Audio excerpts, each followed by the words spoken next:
It contains many hours of gameplay, but this walkthrough will focus on just a handful of segments in order to demonstrate the multitude of new features in Metro Exodus. Having been briefed by the Spartan Order's commander, Miller, to explore the area, players will quickly find themselves thrust into a dangerous and hostile world. Or if subtlety isn't your style, you can adopt a take-no-prisoners approach. Regardless of ethics and playstyle, however, there will always be a need to infiltrate areas with a level of discretion. Stealth, therefore, plays a significant role in Metro Exodus. With the ability to modify weapons in the field, players can customize their setup depending on the situation at hand.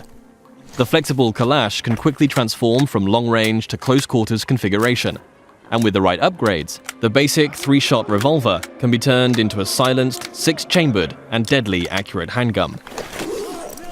Crouching and sticking to the shadows will reduce your chances of being discovered by enemies. The blue stealth indicator on your wrist will glow when you're at risk of being seen. Interacting with the environment around you is also key.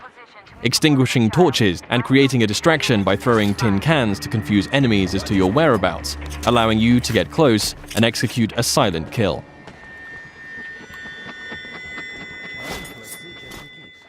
That could lead you to victory down the road.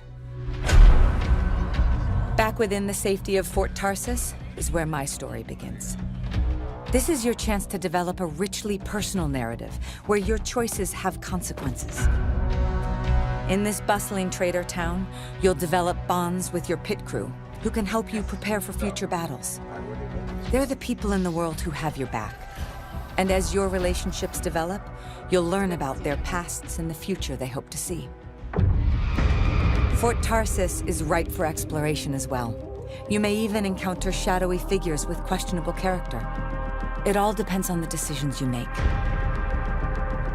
This is real-time storytelling, a reinvention of personal narrative in a multiplayer game.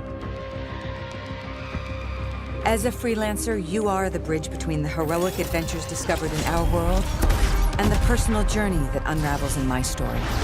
And ultimately, the key to the fate of everyone.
question.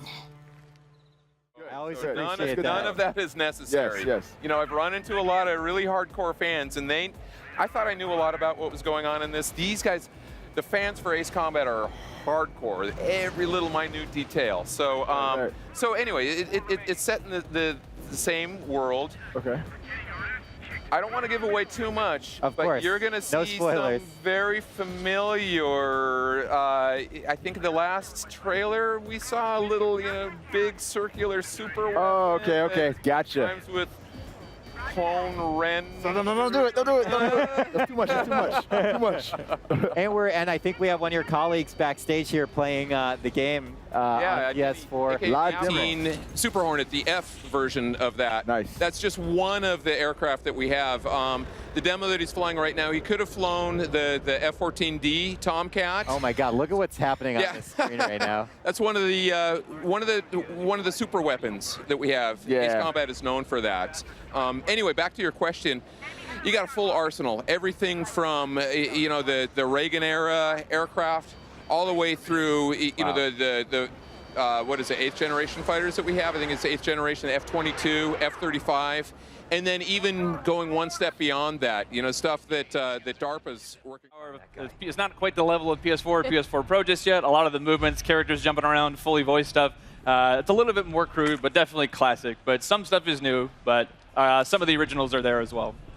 So a big change here is the fact that we're really playing the game. We're Leon Kennedy. And when I think of Leon Kennedy, I think of Resident Evil 2, but I also think of Resident Evil 4. Yes. And you guys have opted for more of a Resident Evil 4 approach to the controls. So Yep. tell me a little bit about that. Definitely. So the over-the-shoulder thing, we know it's the original game with the fixed camera in the corner. That's very, again, near and dear to people's hearts. But with the over-the-shoulder camera, we're building a new game. This isn't a remake of the original. It is a full new game that we really want to push. And the idea of having over-the-shoulder, the pinpoint accuracy of really trying to take down zombies, it felt better for this experience. So that's where we went through. So. But the big difference is the is less shooter elements compared to the Resident Evil 4.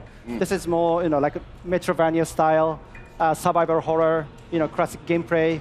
So we actually try to keep the original, gameplay feel from the original. So that's kind of what we were trying to do in this new Resident Evil 2 as well. The lighting feels very similar too. Yes. Yep. After this, you'll start seeing a significant change in the city, as access to the water supply has allowed the Peacekeepers to bring stability and develop the area. There's even running water for the people at street level. And that raises their morale and allows you to replenish your energy on the go. But there's a cost to this. The PKs have a rigid approach to law and order. So while the streets may be safer, it's only safe for those who side with them. So if you get on their bad side. Now let's return to that moment of choice. And instead of killing them, you choose to team up with this group to supply water in the black market. As you will see, this creates a very different set of consequences for the city. With water being a precious currency, it brings you access to new resources and trade. But this in turn attracts the worst type of people to the area. And this is just a single decision, one out of hundreds.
Yo ho, a pirate's life for me. Why are you so happy? 'Cause we get to be pirates again. Yep, you always did like this world. Still, it's a real shame we don't have a bigger ship.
Boozer have a run-in with RIP the last couple of days? Why?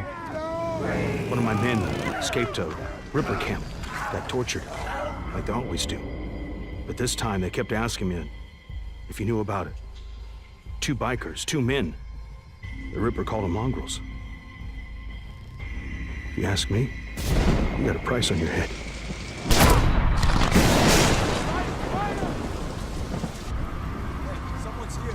You know same as me. Anything that happens here is far better than what's going on out there. Get off!